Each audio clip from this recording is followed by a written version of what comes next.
Olá, aluno do 9º ano. Então, hoje iniciamos a semana 3 do Plano de Estudo Tutorado, volume 4. Você vai colocar a data de realização das atividades e também destacar os conteúdos relacionados, que são os textos reivindicatórios. Nós temos aqui, então, a questão número 1. Leia o texto abaixo e responda as questões a seguir. Departamento de Vendas, número 02/09. Ao diretor do Departamento de Faturamento, João Esleveriano da Costa. Recife, 10 de fevereiro de 2009. Solicito a esse departamento, do qual a Vossa Senhoria é diretor, que tenha a gentileza de enviar-me a tabela de faturamento do último mês, a fim de que possamos conferir algumas vendas realizadas.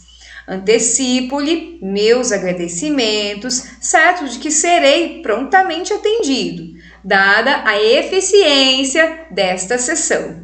Subscrevo-me. Número 1. Qual a finalidade desse texto?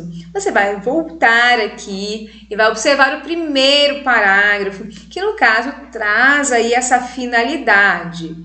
Número 2, que tipo de linguagem foi utilizada nessa carta? Então, nós temos aí a linguagem formal, que nós utilizamos na gramática normativa, nas aulas de língua portuguesa.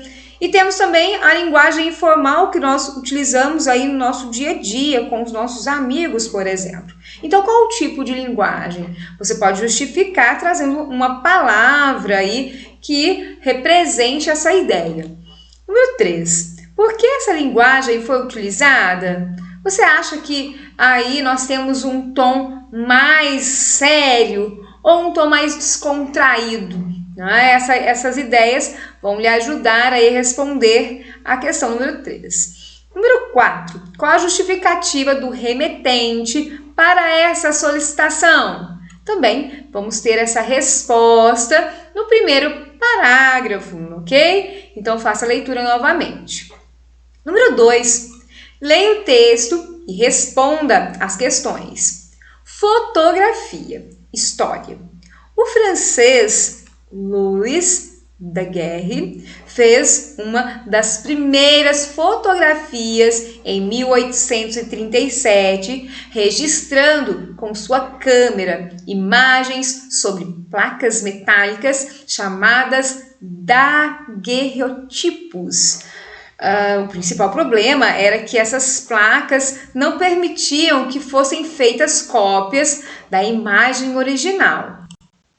Poucos anos depois, o cientista britânico William Henry Fox Talbot inventou a imagem em negativo, que permitia a impressão de várias cópias em papel.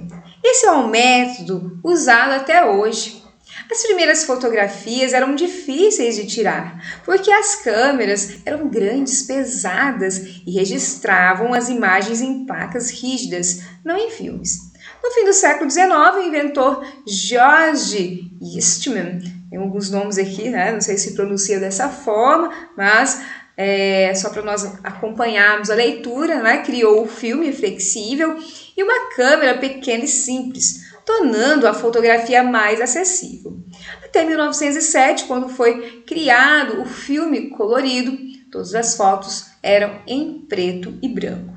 O filme preto e branco instantâneo surgiu em 1947 e era usado em uma máquina fotográfica especial chamada Polaroid. A imagem era revelada em poucos minutos, assim que o filme era retirado da câmera. Em 1963 surgiu o filme Polaroid colorido. As câmeras digitais só foram criadas na década de 1990. Número 1. Retire do texto trechos que destacam o uso da terceira pessoa. Eu vou explicar para vocês aí a questão relacionada ao pronome. Temos aqui uma tabela, caso você queira copiar, é interessante. Então, nós temos a primeira pessoa do singular, que é eu. E a primeira pessoa do plural, que é nós. Então, ela se refere à pessoa que fala no momento da enunciação. Então, ele é chamado, né, de emissor. A segunda pessoa, o tu, é no singular. E a segunda pessoa, né, o vós, né, é plural. Então, relaciona-se à pessoa com quem se fala, que é o receptor. Geralmente, nós utilizamos o você, né, no lugar de tu e vós. Terceira pessoa, que é o que nos interessa aqui no exercício, ele e ela no singular e eles e elas no plural. Então, indicam a pessoa de quem se fala, quer dizer, é o assunto. Então, é a pessoa que não está junto comigo quando eu estou falando algo. Nós vamos voltar no material para nós entendermos um pouco mais. Então, você vai observar aqui o primeiro parágrafo, nós temos o uso da terceira pessoa, no segundo também, no terceiro. É só você achar primeiramente o sujeito e observar como que o verbo está sendo conjugado. Eu vou exemplificar para vocês de uma forma bem simples, não é? Que nós estamos falando do francês. Então, se nós quiséssemos substituir esse sujeito, nós utilizaríamos o ele. Então, ele fez uma das primeiras fotografias. Então, nesse caso, né, nós vamos observar que nós temos a ideia da terceira pessoa. Então, você vai pensando aí para responder. Número 2. Esse texto se refere a um verbete de uma enciclopédia. Qual a finalidade desse tipo de texto? Também vou mostrar aqui um pouco mais sobre essa questão. Eu estou aqui no site da Nova Escola, que fala um pouco sobre os verbetes. Então, aqui fala que os verbetes são as entradas presentes em dicionários, glossários, enciclopédias e outros suportes destinados à divulgação de conhecimento, caracterizando-se como um conjunto de explicações, acepções, exemplos e informações específicas. Nos dicionários, os verbetes abordam questões ligadas às questões linguísticas, trazendo as significações das palavras. Já na enciclopédia, entendida como um potencial suporte desse gênero, os verbetes trazem um conjunto de explicações com informações mais específicas de uma determinada área das ciências, com a intenção de instruir o leitor com conteúdos relacionados às produções de divulgação científica. Então, olha que legal, né? Questões pertinentes aí para a nossa atividade. Aqui tem algumas ilustrações de enciclopédia, achei bem interessante, tá? Com certeza você já acessou, por exemplo, o Wikipédia, né? Que também aí não deixa de ser uma enciclopédia e ter seus verbetes aí. Nós vamos voltar no material. Número 3, sobre qual verbete esse texto trata? Muito fácil, não é? Nós temos aqui no início.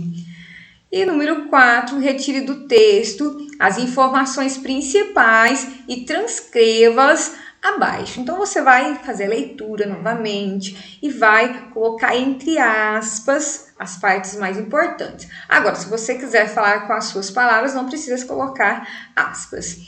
Do mais, nós finalizamos a nossa aula por aqui. Espero aí que tenham gostado. Tenham uma boa semana e um grande abraço.